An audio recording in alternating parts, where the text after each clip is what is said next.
right? Yeah. Oh.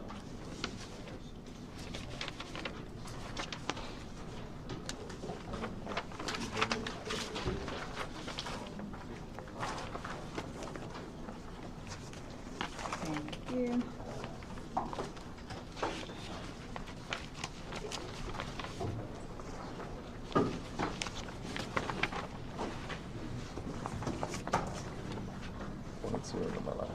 Sweet. Thank you. Right there.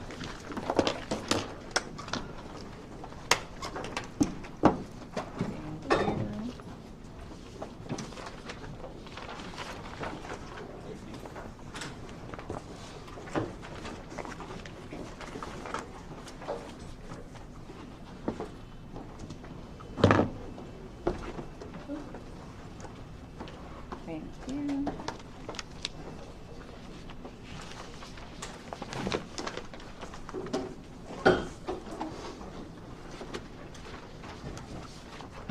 Thank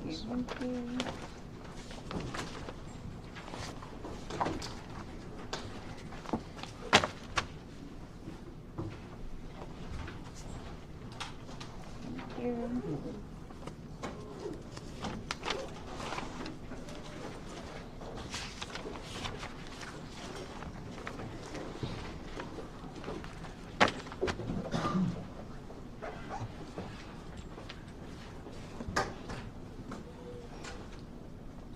Thank you.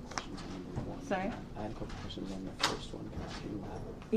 Yeah, or after class or during recitation would be good.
All right, happy Thursday. So I hope everyone's doing all right.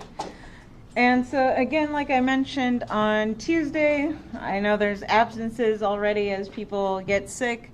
That's fine, right? Again, you can listen live to my lecture, and then you will have to make up the lab at some point. So probably we can squeeze in lab makeups like during your regular lab, or otherwise like at some point probably on a Friday we'll do like a lab makeup, or I think there'll be, a future days in the quarter where we have to skip a lab, like we have a Tuesday holiday, so then that Thursday could be a lab makeup days.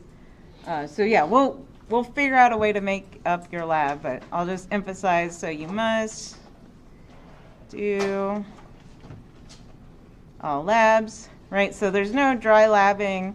So again, not a big deal if you miss. There's usually, right, you've already seen that there's a lot of extra time in labs. We can probably squeeze in 2 labs, worst case if that happens to you, or like I said, we'll have some designated makeup times on either Fridays or maybe a Thursday. So just kind of keep that in mind. All right, so we're going to keep going into chapter 2, or no, 3 here. And so again, the book is just kind of trying to set us with the correct language to talk about chemistry, and then it also starts getting into the different trends. And so we left off with our chemical equations, and again, we're just kind of emphasizing what information needs to be in there.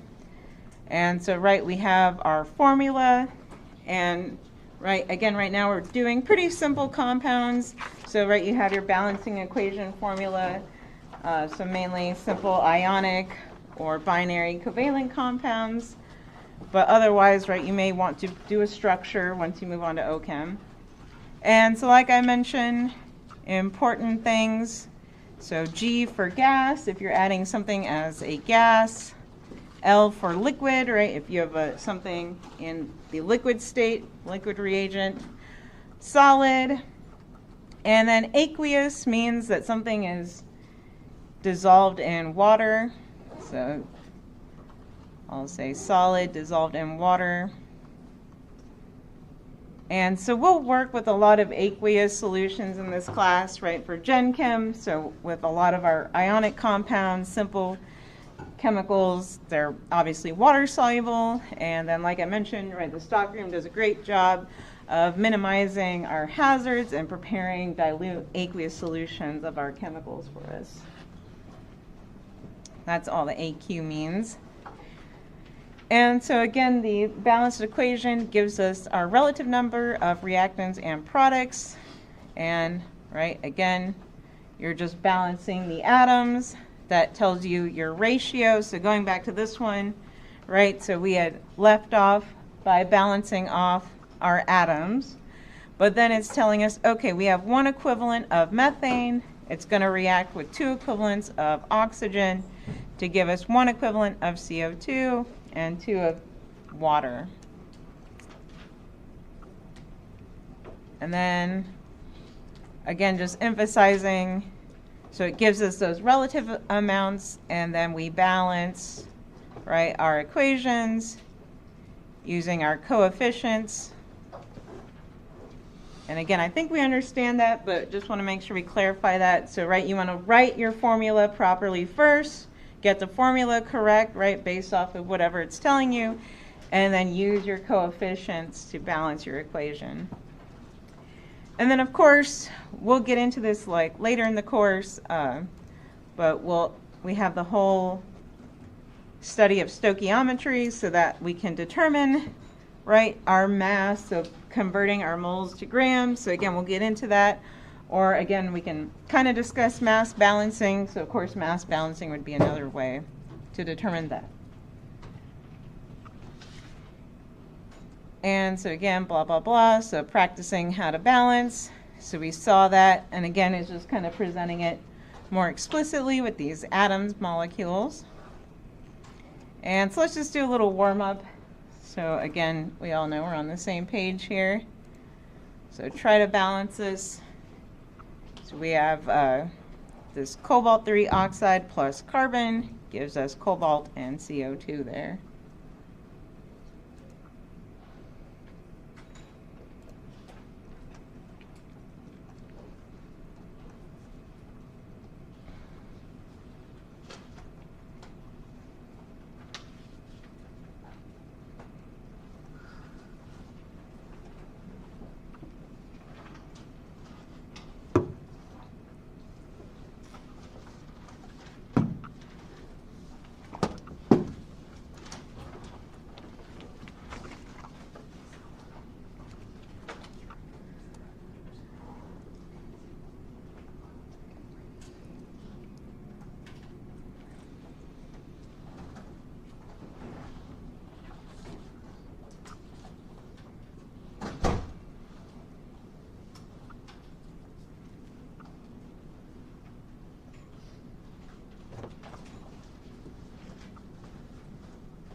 So let's shout out our coefficient. So what do we get for the coefficient for this one?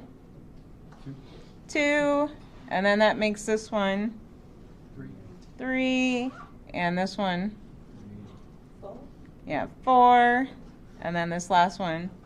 3. Excellent there. And so, again, right, this was part of our homework, and it's a lot of kind of guess and check. Probably start with trying to balance out, right, the cobalt and the oxygen first, or especially the oxygen, right, since it's involved in 2 compounds. And then this one was kind of relatively easier since you have your carbon and your cobalt separate, so you can balance those at the end. But some of those combustion reactions, right, get a little tricky, so you just kind of have to play with it back and forth.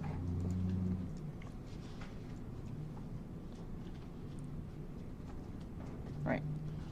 Do we have burning questions about balancing equations, or is that kind of straightforward? Okay. So we'll move on. And so again, right, your book is now starting to introduce us into how things react, right? And so this is the main thing that we kind of care about as chemists, but not just understanding, right, how they react, but kind of why they react, and then getting into, right, the electronic nature of that. And so next week's lab is really going to get into this, and you'll put yourselves in the shoes of Mendeleev. But let's kind of look at what he was going through, and again, what your lab's going to be about. And so this was pretty powerful, again, what Mendeleev was able to accomplish. So this was 1869, when he's, right, trying to arrange these elements into our periodic table. And so kind of how he got there is he started noticing that certain sets of properties recur periodically. And so they have this kind of highlighted for us, right? So again, kind of noticing similar reactivity patterns. You're going to see this in lab. And so, right, he started to kind of arrange things in rows so that elements with similar properties would fall into the same, right, vertical columns. So this starts to get into our families of chemistry, and again, sharing their properties. And so what was so powerful, though, about Mendeleev, right, is that he left these gaps in there, and so he was able to predict for the existence of elements that hadn't been discovered. So he predicted gallium's existence, so he called it aluminum, right? So having similar properties to aluminum. And so if we look at the periodic table, right, so aluminum is here, so gallium is right underneath there. So again, at the time they hadn't isolated gallium, but he predicted it. And then also predicted germanium or ecosilicon, so again, similar to silicon, and predicted, right, the properties. So these are the properties he predicted versus the actual properties, so pretty good. And again, you'll appreciate these oxide formulas. And so that's just kind of another thing to appreciate, again, as we kind of figure out, right, how do we get all these purified elements on the periodic table versus how they're kind of found in nature. So I think I mentioned this earlier, but again, we find a lot of these metals form as the oxides. And halides, right, you can also find a lot of halides, but yeah, so they're going to be oxides or halides, obviously generally chlorides. Chlorides are pretty common. And so again, just kind of thinking about how to mine that. And so this, of course, he is the father of our modern periodic table and its format, so it really hasn't changed. And so the rows are referred to periods, and of course that will correspond with the different electronic levels, and so we'll dive into that. Like we mentioned, right, the columns are the groups or the families with similar properties. So this is, again, kind of key. And so this is where we're getting at today, right? So we're obviously going to recognize that there are certain patterns, but then we want to understand why, right? So then we'll get into kind of quantum theory, and I'll say atomic orbital theory, or molecular orbital theory. So we're going to be diving into that. And just using these kind of back of the envelope calculations to really understand the why, right? So we're not doing any quantum calculations in here, but we can obviously see the results of that. And so first we're just, again, going to kind of take our tour of the periodic table. So we have, everything is a bunch of metals. So like I mentioned, most things are metals once you isolate them. So I have a few samples.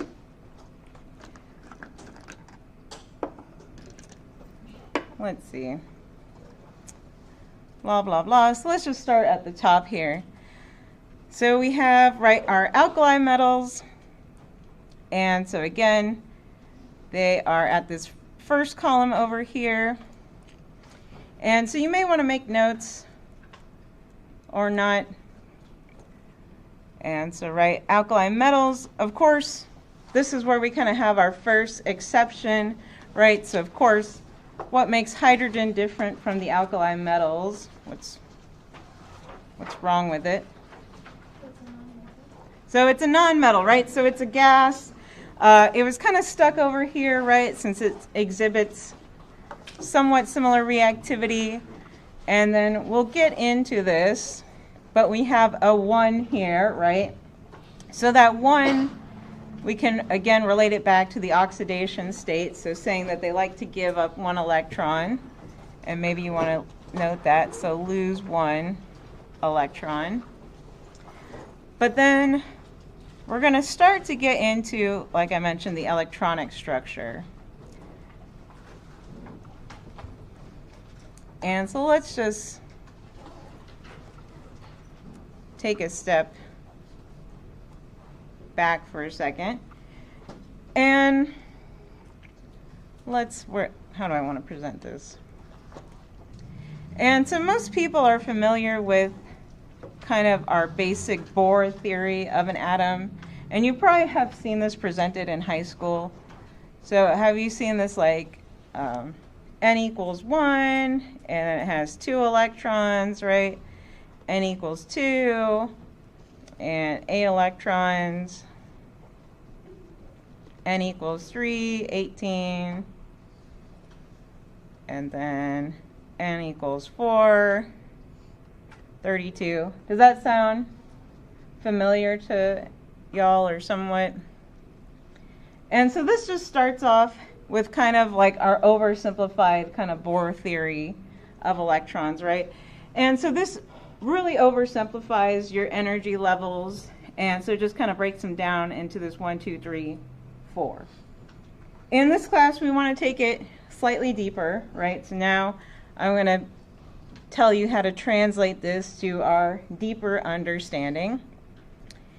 And it's also helpful, we can look at our periodic table over here. So I like this P table because you can flip over to electrons, and then it starts showing you the orbitals, and then it gives you the electron configuration, which is more of next chapter, but I'm kind of teasing it now so we can go slower and understand, again, how everything is related. So I'm not just giving you crazy fun facts, right? You want to actually understand why these things are happening. So starting at hydrogen, we can click on hydrogen. And then if we notice kind of off to the side over here are all these little energy levels. So again, we're going to break down what all this means. But let's just start off with, again, hydrogen. And so it's filling up that 1s orbital. And so that's our first energy level. And eventually you're going to want to annotate your periodic table for the electron configuration, but that may be a little bit of a work in progress.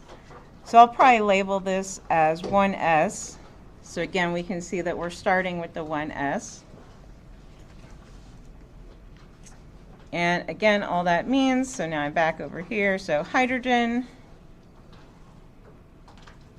sorry, flipping around, so I'm going to have my orbitals over here. Oops. And so we'll start with the first energy level, so n equals 1. So again, we'll get into all these quantum numbers, but we're saying on our first energy level, we can have an s orbital, that's all that exists. And our s orbital is a sphere. So it looks like that. And then again for hydrogen, 1 electron, and then obviously the nucleus, right, in the center. So we have our electron going around. And so all that's to say, so now I'm writing electron configuration on another page,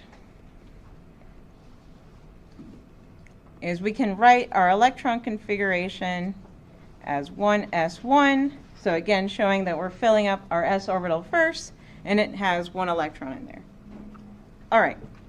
And then we're going to see that pattern kind of repeated as we go down. And so again, not to get too far ahead of the electron configuration, but I think it's important to emphasize. So then this starts 2s1, right, with lithium. And then you just keep going down, right, adding subsequent energy levels. So 3s1, 4s1. Again, we'll get more into it, but we're just trying to see where it starts. So then, right, you have this ns1 here. And so now we can understand the properties. So now going back to kind of our properties here. So again, alkali metals, okay, so it says that they have 1 electron. It's comparing it to the previous noble gas, right?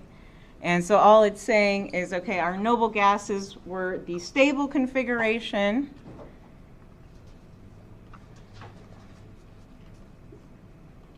And we'll, again, get into why in a second. So we're getting there. But basically what this is implying, so this is again applying this NS1 phenomenon where it just has this one little electron. Okay, so what does that tell us, right? So this is a lot of information packed into there. So we're just emphasizing again that those alkali metals are going to lose 1 electron, right? They tend to do that. And we could see that in a lot of reactions. So right, how we go from sodium, so now just kind of looking at it, sodium plus chlorine, right? Again, we're kind of getting there. So sodium has 1 valence electron. Again, right, that corresponds to this number, 1 valence electron. And then, again, I'm kind of skipping around so we can see this, but our chlorine is from our halogens. So now that's 7 valence electrons, right? It has this nice 7 over there. So again, right, write whatever notes you need. So 7 valence electrons. And so we're seeing in this process to make sodium chloride, right, this sodium gives up the electron, so boom, and it becomes our sodium cation. And then we'll see again why the halogens tend to pick up 1 electron. So we'll kind of revisit this, right? And so now this goes into the reactivity as well. So I will blow stuff up, right, at some point. Just not this lab. So I think we're going to save it. I'll have to figure out exactly when I'm blowing stuff up for you. But for now, I'll just describe the reactivity. So lithium, again, right, we mentioned everything is a metal. So there's nice lithium metal, and pretty easy to cut these metals. You can just kind of cut them with a little knife or so. And again, right, this is a freshly cut sample. once I bring it out, like I said, we're going to do that in the lab period, and you'll get to see kind of that freshly cut lithium. But then what do y'all know about the reactivity of these as you kind of go down? So it increases, right? And so let's try to think of why that is. So lithium, again, I'll do this in person. So lithium, you put it in water, it kind of fizzes around. Sodium is always pretty exciting because, again, it makes a nice ball, and I need to find the paper on that because it's actually pretty interesting, the chemistry of it, because sodium, as soon as it hits it, it's a pretty exothermic process, and then it starts like spinning around, and generally the sodium lights on fire, and that's fun. Then potassium, we do have potassium, so we'll get to play with that. So potassium you have to be very careful with. So potassium is the limit of the alkali metals that you can work with in air, and it makes a nice purple flame when it catches on fire. But again, basically it's pretty soft, but it can auto-ignite, and I have had this happen personally, right? So you have a piece of potassium, you're trying to cut it, and then yes, it can ignite on fire since it's freshly cut and exposed. So that's potassium, right? So again, just at the limit of working in air. And then rubidium. So rubidium and cesium. So these, and this is an ampule. And so you can look this up on YouTube on your own time when you're bored. So people, right, will take these ampules and then just kind of smash them, and then you can watch them react. But again, right, you can't be working with this in air, so you'd have to take this into a glove box with your ampule. So same thing with cesium. You can find a lot of cool YouTube videos of people blowing up cesium, and again, stored in an ampule. So then going back to what you said, so why is it more reactive? Why does the reactivity increase as we go down?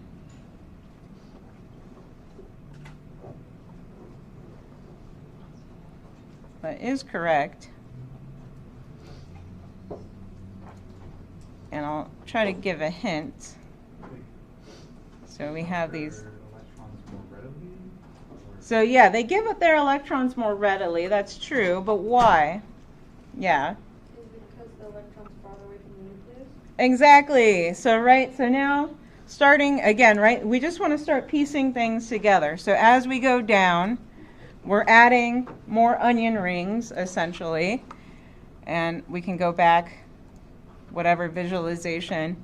So pay attention to the upper right corner, right, we can hit, so hydrogen is just one ball, and then lithium, so there's technically, we'll get into this in the chapter that it's in, there's technically a node, so an area of no electron density, but then you have your second kind of onion shell, so that's your 2s, right, sodium, so notice it added another ring, so that's your 3s, 4s, so yes, right, you're adding physically more rings, and so the electron, like she said, is getting further and further away from the nucleus, right, so now you're thinking of your effective nuclear charge, so obviously radius increasing, so that decreases that hold on the nucleus, and then like you mentioned, that's why it's going to more readily give up that electron and be nice and explosive and reactive. All right, so starting to piece that together, so that's looking good. And again, right, emphasize 1+ charge. So we see that again in all our ionic compounds. And I'll kind of emphasize that. And so that being said, right, the alkali metals tend to always form ionic compounds. You don't find many exceptions for that, if any. And then alkaline earth. So now we're starting to get into filling up our periodic table. So it mentions it has 2 more electrons than the previous noble gas. And so again, let's go back and start to fill in kind of our electrons here. So let's look at helium for a second. And so why is helium over here with these gases. Well, what are these gases and what's special about them? They don't react. So they don't react, so that's good. So, right, these are our noble gases. And why is helium in there, though?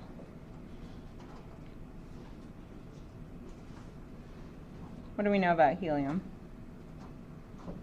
Because its electron shell is full, it won't react just like normal gas. Exactly.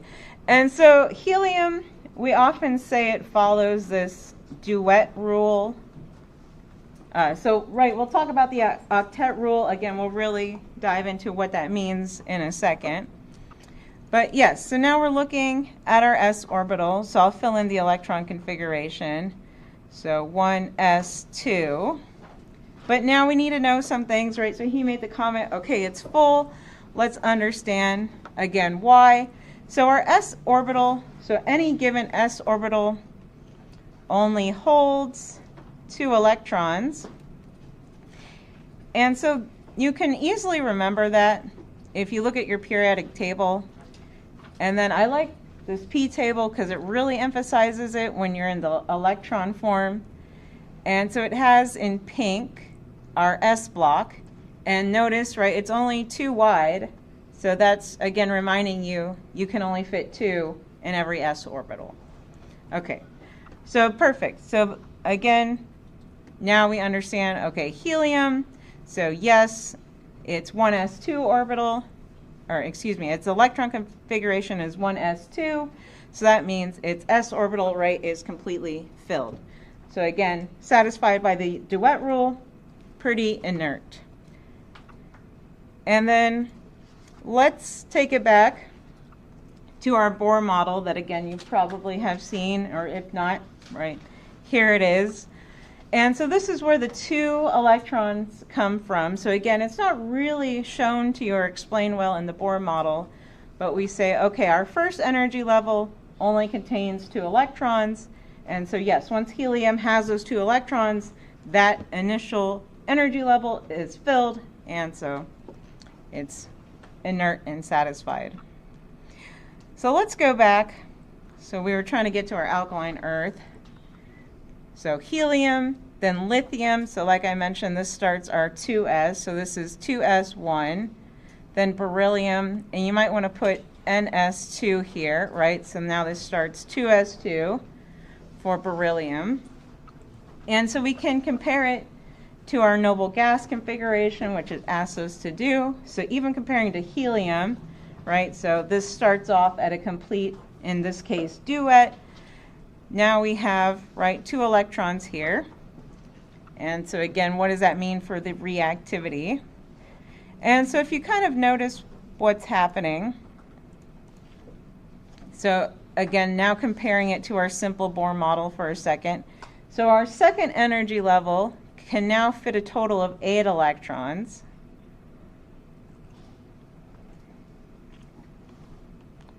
And so that means at the n equals 2 energy level, we have now our 2s exists.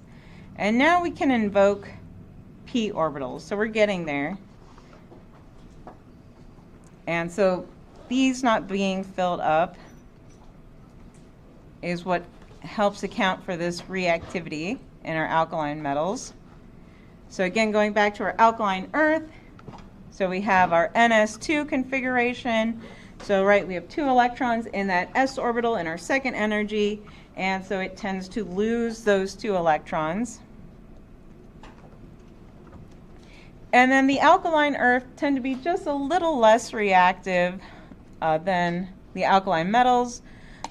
And so usually I like to say, you know, the alkaline the alkaline metals react with water extremely readily, right? And then these ones not so much, the alkaline earth. So generally they need a little bit of acid to get them to react.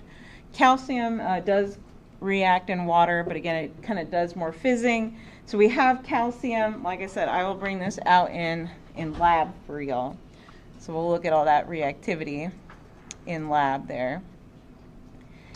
And again, just appreciating that everything is a metal. So yay, beryllium's a metal, magnesium's a metal, Oh, and I do have, all right, so I guess I'll start passing around some samples. So you'll see magnesium in lab, but here's just some more magnesium. And then, again, you want to appreciate how the properties kind of change in the different forms.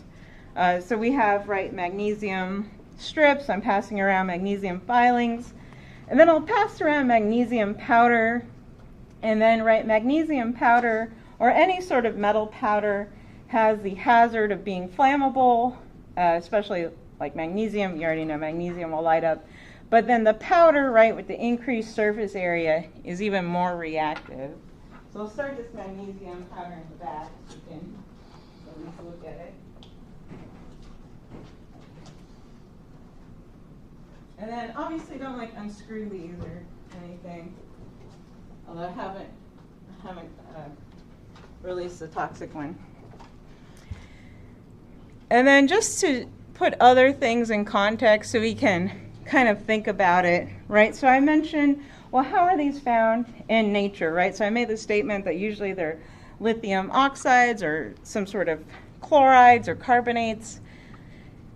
And so, you know, we can debate about this at another time, but you should at least be aware of how this mining occurs, especially lithium, right? So lithium is obviously super popular right now from all the lithium ion batteries that everybody wants in their phones and everywhere. And so this is in Argentina, I think near, and a lot of this mining happens near like the Andes Mountains there. And so this is obviously a satellite image. And so just kind of appreciate what is going on.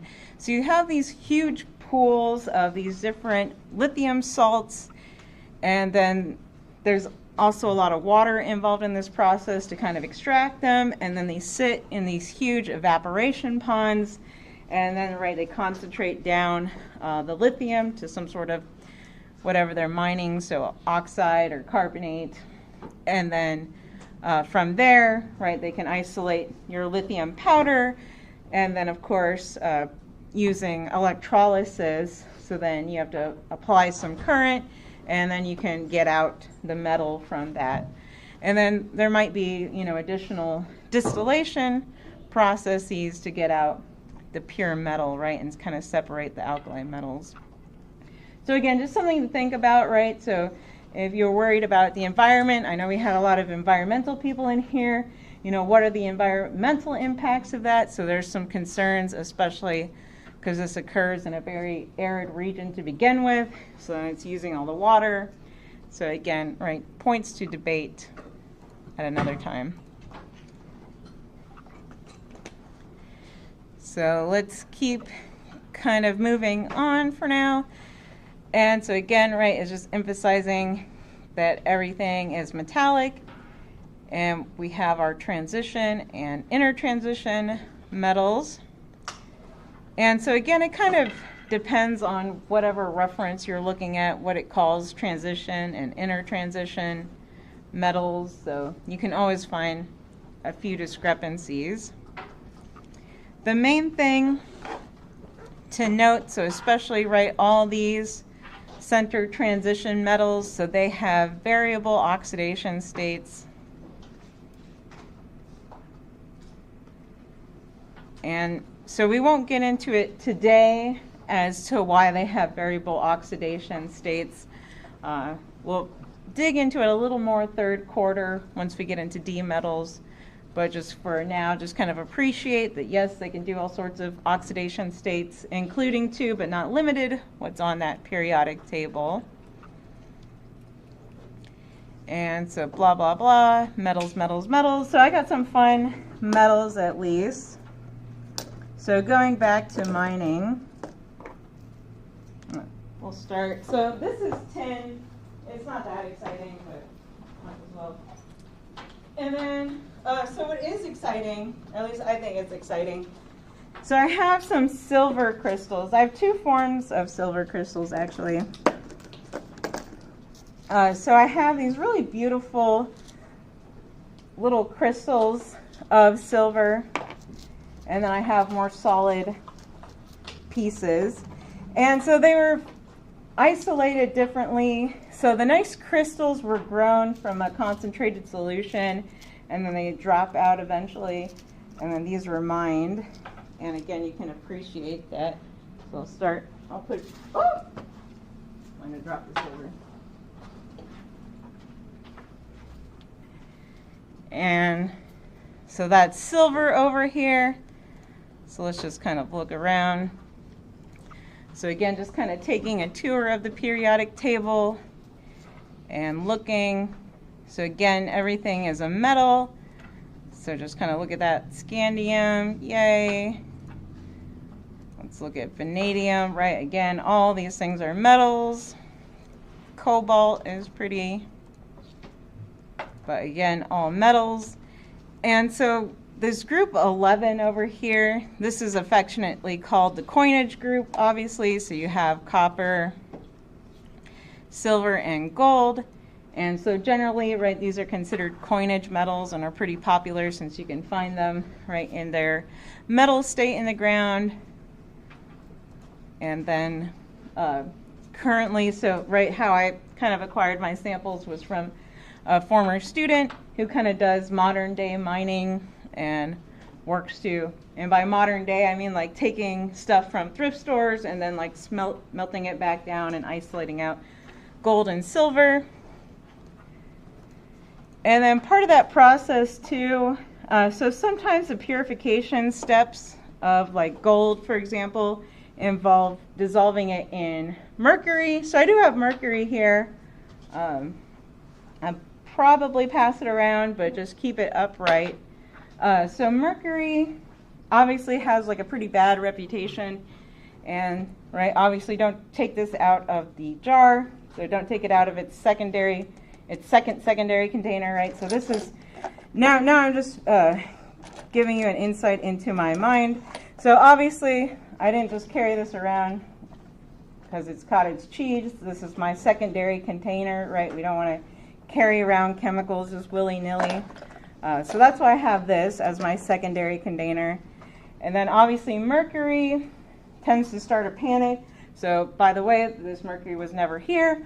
But right, again, mercury just has a bad reputation since the vapors can be toxic, which is ironically, again, how this was mined. So how, again, you can isolate gold potentially is you can dissolve gold in mercury, right? Make this wonderful gold mercury amalgam, and then you have to distill the mercury off. So going back to, right, our purification techniques.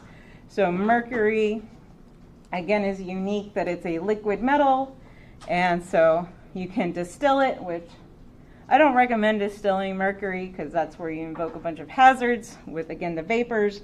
But that's how I got this sample there. All right, so if I pass this around, just keep it upright. So try not to let it fall over. And then, again, appreciate how dense this is. It's pretty dense. So again, just be careful with my mercury. All right. So again, so that's going around so you can appreciate that. So again, mercury is one of the few liquid metals, and so you can see the picture of it. And again, you can watch YouTube videos with people playing with crazy amounts of mercury. Let's see, what else should we look at? And then, so again, just looking at kind of more things of the periodic table. So our P block metals. And so P block metals, they do funny things. So P block metals, right, are here. And so P block, if we go back to our periodic table, so you can see that our P block is over on this side in green for our p orbitals. And so let's at least start to talk about that. And so like I mentioned, we have these p orbitals in our second energy level. And I drew them out, except I didn't really explain. So we have our p orbitals here, and I should actually draw them even more correctly. And so they're labeled by their axes. So I'm just going to call this px. So going, in the plane of the board here, across py. And the shading is important, but we'll get into that, like I said, later. So py is up and down, and then pz, again, I'm just labeling this. You could change your axes however you wanted, but pz, I have it oriented coming in and out of the plane of the board right now. And so again, all we're saying is that there are 3 p orbitals, and then each one of these suborbitals, so I might do something shorthand like this, and so each one of these suborbitals holds 2 electrons. So that means, right, a p orbital has 6 total. And again, right, we can tell that by our periodic table. So 1, 2, 3, 4, 5, 6 across there with our p block. So that's easy to remember. And then, so p blocks, they're just kind of mentioning, so now, right, we might lose electrons from our s and p orbital to form cations, so that could happen. But I actually kind of want to bring up an exception, because somebody asked me a question, and it was a good question. And it just emphasizes how chemistry, we have to look at the specific compound itself. So, sorry. I was debating where I wanted to make my aside here. So let's look at aluminum for a second. So aluminum is pesky, right? I would kind of put it in one of these p block metals. But there was a good question asked, and it was about naming. And then we can, again, debate some of these convention things. But if we have Al2O3, so what's the name for this? Aluminum oxide. So aluminum, so it should just be aluminum oxide. But, right, I heard different answers, and this is why I bring up aluminum, because if you look up aluminum officially, you will get different answers. And so let's try to look at why. And it's because it's not as simple as that. So if we look at aluminum oxide, I would say, yes, this is a proper way to name it, right? And that's because, so like it mentioned, well, aluminum does tend to be in that 3+ oxidation state. So that is, right, on our periodic table. We can go back to our other periodic table. And it has this little 3A here. So notice it starts 13, but maybe emphasize, okay, that 3 is for my valence electrons, right? So we have 3 valence electrons. If we wanted to follow along, so again, like I said, we'll go over electron configuration again, but we have our 2s1, 2s2. Now boron starts 2p, right? So this is np1. So that's why it mentions, okay, it's going to lose an electron potentially, right, from its p orbital and also the s. And so again, we can see that. However, so like I mentioned, so aluminum oxide is an ionic compound. And so like we said, right, metal plus non-metal. But there are some exceptions with aluminum, so that's why I brought up aluminum, because it's pesky. And so now we have this chemical. And so how might you name it, and what might you find?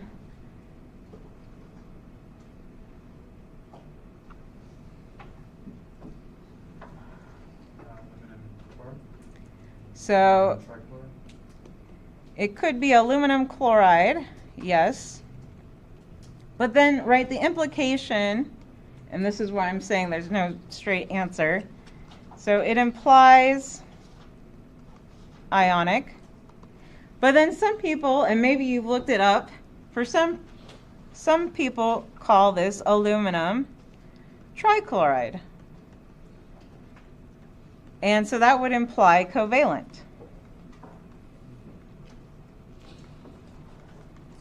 Well, what is it? Well, the question has to be answered by looking at a crystal structure and studying it in its solid form. And so if we look, so aluminum oxide is indeed an ionic compound, and it has been proven to be such. Again, we have our crystal structure over here with our repeating units then of aluminum and oxide in that 2:3 ratio. And so kind of the explanation is that aluminum and oxygen are, they create a difference in charges. So right, oxygen is fairly electronegative. It's also pretty small, again, relatively speaking. And so that causes a complete transfer of electrons in the case of aluminum oxide. If we look at aluminum chloride, this is actually a covalent compound. And if we look at it, so it's most clear in the gas phase of aluminum chloride. And again, we'll kind of get to this more as we progress in the course. But we can see that it actually follows like boron. So boron makes a lot of these covalent compounds as well. And so it makes this trigonal planar structure. And again, you can see that we have aluminum and chloride. And then, yes, they have shown that there is sharing of electrons in that bond. And all that's to say is, right, chemistry is literally about looking at these bonds, right, and then trying to compare that, looking at bond lengths, and trying to figure out, right, the true nature of it. How does it react? And so that's why I brought it up, because like I said, you will find all sorts of discrepancies for like aluminum chloride. So, right, aluminum chloride, you have all these names are considered acceptable. And I'm not trying to confuse you. I'm just saying, right, initially we thought it was an ionic compound just based off of metal plus nonmetal and that simple logic. But then once we actually get into it and looking, like I said, at kind of these different structures, and so they've analyzed the structure. So this is, it makes a dimer at lower temperatures, but still covalent. And it's just important to know that, right, again, we have to study it. A lot of these you have to get like a crystal structure, so meaning, right, you sit there and you grow a nice little crystal and then you throw it onto your X-ray diffractometer and then it tells you, again, right, what it looks like. Or, again, you can do different gas phase calculations. So that's going to be like what a P chemist does, is trying to study it in the gas phase and then get all those different kind of standard measurements, yeah. I worked in medicine, we use aluminum chloride solution. A lot of times it's like a cauterizing agent. So what would be the difference when you're looking at it as like a gas phase versus the solution? Why does that reaction? Well, in a solution, it's going to behave kind of differently, though, right? So what a chemist is doing, and like what most chemists care about fundamentally, is just like what type of bond is it, right? So when you're trying to do all these gas phase things, like that's all you're answering is like what kind of bonding it is. Maybe you're looking at bond length. Maybe you're trying to do some sort of reaction to get like thermochemistry data. But then, like, you know, in your case, so then it's just kind of how it behaves as a solution. And I mean, aluminum is weird too, because now, not to get into the rabbit hole, but what aluminum does, and we will cover this, like I mentioned, like third quarter, but it can coordinate like water, like so, and then aluminum is also considered amphoteric. And all that means is that it acts as an acid or a base, and so it can do different things in solution. But yeah, I'd be curious kind of exactly what you use it for. But yeah, it's just trying to describe the nature, but then yeah, it's still, once it like reacts, then it can do other things. But yeah, aluminum is really strange because, like I mentioned, it coordinates like this, and then it tends to do kind of like 6 coordinate things. So maybe you have chlorine on there, and then right with water's attaching, so if it's in solution. I'm surprised too, because it might make like some HCl gas, doesn't it, with water? I don't know. Yeah, I'd have to look into it, because aluminum chloride It's kind of nasty to work with, like the solid. So if you open up a solid thing of aluminum chloride, and let's look at it, because it also depends, because you might be working with the hydrate then, or at least, I mean, you have a solution. But if you have like the pure white anhydrous stuff, it is a kind of nasty fuming powder. So you open it up and then it can react with the water and it starts making HCl. So yeah, a little nasty. All right. So we're kind of running out of time, but like I said, this chapter just kind of to help bridge us and then look at kind of fun facts here. So we'll go back with this electron configuration, trying to hit these characteristics. So we'll look at the metalloids. So again, right, those metalloids are just that special stair step. So I think if we go back to this P table and just our regular properties, so that shows it pretty nicely in this color. So again, a lot of those are semiconductors like silicon, and again, they do a lot of cool kind of main group chemistry. So I call this like the P block, I kind of refer to that as like main group chemistry. So that includes, right, our metals and our non-metals. So that's kind of a hot area of research. And so then non-metals, so like we mentioned, they're in kind of the upper right area. And so we can, again, kind of look at those properties. So fluorine is pretty nasty. And so this is fluorine in its liquid state. So obviously this has been condensed. So fluorine exists as a gas. And fluorine is nasty to work with, so it will eat through its regulators. And so any chemical that is like nasty, hazardous, bad, has like what's called a backwards regulator. So you know it's like righty-tighty, lefty-loosey. If it's a backwards regulator, it's the opposite. And it's on purpose so that it's like, hey, don't F up. This stuff is pretty nasty. And then, so I've never worked with fluorine personally, but I knew other people who did. And so they had to keep their fluorine tank in the fume hood when it was time to do their horrible fluorination reaction. And then, like I said, special regulator. And obviously you don't want to expose yourself to fluorine. That'd be pretty nasty. And so chlorine is also... Doesn't it soak into your bones? I think you're thinking of like HF or something. But fluorine would still not do good things for you. And then so chlorine is also a gas. So generally, if you are going to work with chlorine, you tend to kind of generate chlorine and then use it in your reaction. So that's not unheard of, but I've actually never personally worked with chlorine. What's a lot more popular among chemists is bromine. And so why people like bromine is now it's a halogen that is a liquid reagent. And it is a kind of fuming, angry liquid. So if you open up bromine, it starts coming out of the bottle and it's red and it's angry. So you want to be in the fume hood. But it's, like I mentioned, a lot easier to work with than chlorine and obviously fluorine. And so it's a great reagent. And so you can just, again, add it.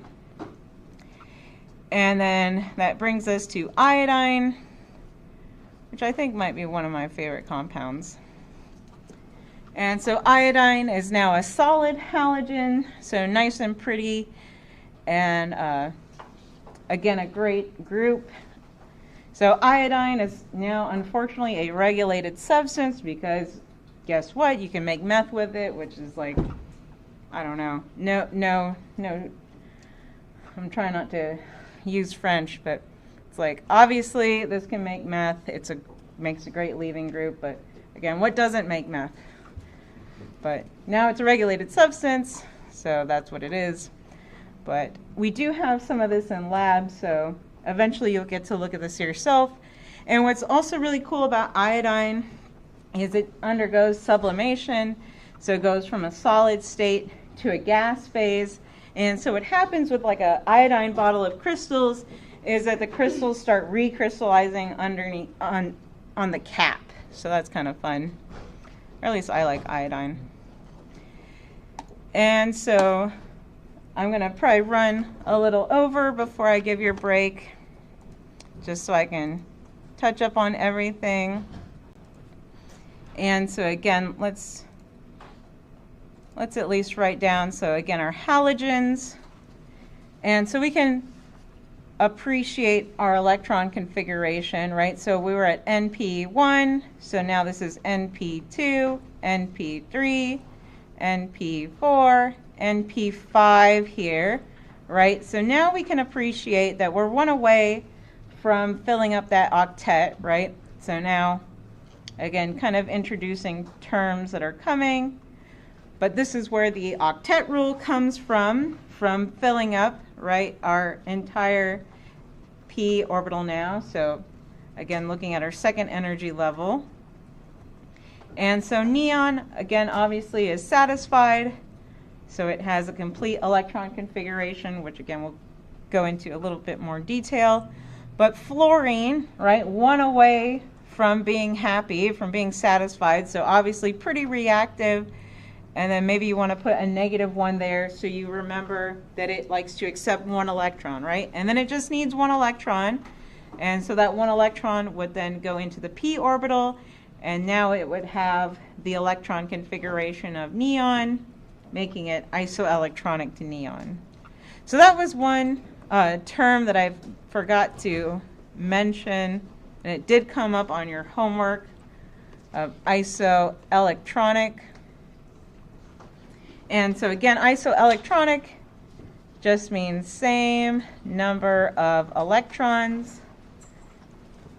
And so I'll look at neon again for a second. And we can express this, right, in a few different forms. So we can say, okay, I can look at the periodic table, right? It has 10 protons, so neutral neon is going to have 10 electrons. And then if something is isoelectronic, it will also have 10 electrons. And so I would write, F negative. And if that's not clear, right, just put -1 so it makes it more clear. And so again, fluorine, so it has 9 protons. That means 9 electrons if it's neutral. But then we get, right, 10 electrons in the -1 charge, isoelectronic to neon. And then, of course, we could also express this as the electron configuration. So starting from the beginning, right, we go back to our s orbital, so 1s2, since we filled it up. And then starting here, 2s2, and then 2p6. And then again, right, noting that fluorine is the same. And maybe you want to write, okay, well, fluorine neutral started off as 1s2, 2s2, 2p5, again showing how it's deficient. And then we can gain 1 electron to make fluorine -1, so our fluorine anion or fluoride. And then 1s2, 2s2, 2p6 there. And then again, right now our fluoride is going to be unreactive as a salt since it is satisfied by the octet rule. And then we're only looking at our valence electrons, so our outermost electrons for our octet rule. And then, like I said, we'll finish it up, so I'll keep going for just a few more minutes if you don't mind. So then we'll look at our other group over here. So they're also called the chalcogens, which I can never pronounce. I like to call these our smelly elements. So of course oxygen, right, is not smelly. You can breathe it. And then oxygen is a blue color. So I will condense oxygen for you guys, but probably save that for second quarter when we're having a more detailed MO theory discussion. But yeah, you'll see that oxygen is really blue. And then if we go down, so you may be aware that sulfur at least sulfur-containing compounds, right, are smelly. So like I mentioned, sulfur itself should not smell, but then once it starts degrading over time, the hydrogen sulfide can smell. Mercaptan, right, is what they put in the gas so that you can smell, right, when there's a gas leak. Otherwise, gas is odorless, so that's why that's in there. But I at least wanted to put a little fun fact here. Oh, geez, come on. And so thioacetone is pretty smelly, if this will ever load. So this is a fun blog. So this guy, Derek Lowe, he's a industrial chemist, but has a lot of great experience, and he writes this blog. And I always like to look at his things I won't work with. And so he mentions this compound, thioacetone. Let's see if I have it pulled up. Yeah. And so pretty simple looking compound, but it's famous for being pretty smelly. And so the legend is that they try to distill it, and they were purifying it. So here it is in here, that they were trying to distill it, but it created an offensive smell, which caused vomiting and fainting in the town. I'm pretty sure Nile Red made this substance on YouTube, and he took it to an island and tried to actually test if that would happen. And what was his conclusion? It wasn't that bad. Like you might be able to notice it, but it wasn't. There was no vomiting. I think his cameraman was more affected by it. Yeah, his nose is bad. I don't trust it. Yeah. Yeah, I mean, so that's funny that you bring it up, because actually I was searching, and some people claim that like this story has been overblown. I mean, I'm not sure if that's the case. I haven't personally synthesized this. I also wanted to show, I mean, if anybody reads German, maybe you can interpret what the heck is going on here. I believe this is the synthesis of that compound. And so I put this up here kind of as a joke, but if you're going to learn another language and you like chemistry, the language to learn is German. And I can't tell you how many times in grad school, and well, okay, now I'm going to ramble too much on like how research actually goes. So you see a nice paper, you're like, oh, I want to do that prep. Look at the paper. See other paper. Go to that paper. See other paper. Then next thing you know, you're trying to read 1920s German literature, because that's what everybody has cited, because they don't want you copying their nice prep that they have worked out. But yeah, you have to go back to the German prep yourself and try to interpret what the heck is going on in German. So yes, I've done that before, or begged other professors that do speak German to please help me. But yeah, so that's my joke, is learn German if you're going to learn another language. And then so again, going down, so selenium and tellurium are also known to be smelly, or you would not want to work with them. So if you've been exposed to like selenium or tellurium, and you were to get some in your body, that would not be good. So you would have like it's been reported that you would have like a foul, garlicky breath with selenium and tellurium. So a bunch of nasty, smelly compounds there. And then, so we have the nitrogen family, so the pictogens. So, nitrogen, I've promised this, and we will do this, so we'll play with liquid nitrogen at some point. So that will happen. And then, obviously, phosphorus is a nice solid there. And then, right back to arsenic, so then arsenic starts to get kind of more metallic-y in character. So again, all your non-metals are more on that side. Oh, and then I shouldn't neglect, obviously, the noble gases. And you can see those in their lamp form. So, you can put your gas in there, and then obviously excite it with electricity, and it gives you pretty colors. So we have this in labs, so I think it's week 4. You'll get to see what labs we have in person. So I think we have all of these: xenon, krypton, argon, and neon, and helium, if I remember correctly. So that's fun. All right. isoelectronic. What else do we need to talk about? So I think that pretty much wraps up, like I said, what we have going on so far. We could do some balancing practice, or we could kind of take our break, do our quiz. How are we feeling?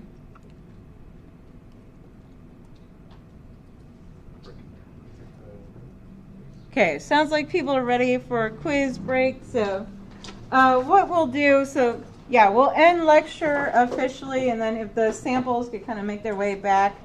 And then, yeah, if you want to take your break, that's fine. I'll probably go ahead and start handing out the quiz in case some people are trying to race out of here for whatever reason. And then, of course, lab today at 1:30. And then if you have questions or you want to take another look at the sample, you could probably pull mercury out of the plastic thing and obviously not hold it directly, but at least kind of get another sense for it just in the glass. Yeah, so then we can answer questions in recitation or do whatever else. Or, you know, if after your quiz you're satisfied and you don't have any questions, you're free to leave. And then obviously make it back for lab if you have lab or not. Does that sound good? Do we miss anything? Any questions on the homework or anything I missed? All right, so let's do break time and quiz time. So like I said, feel free to take your break. I'll just get the quizzes going. And then if you missed last week and need to take a welcome quiz, do that as well.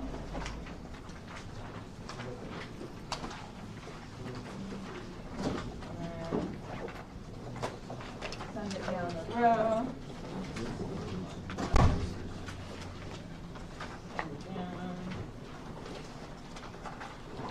And then did you have 3 or 4 in this row?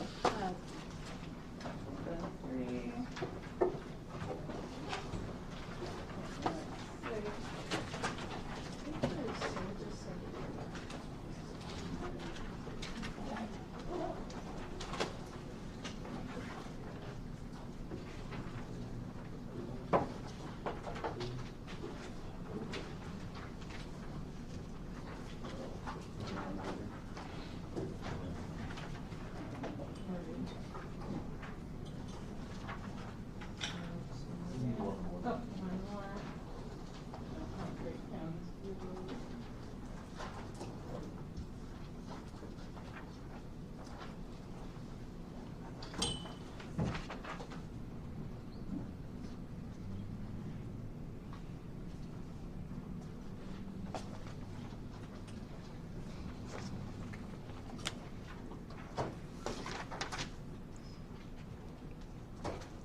'Oh, yeah.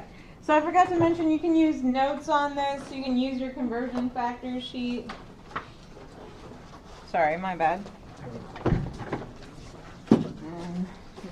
Skipped you.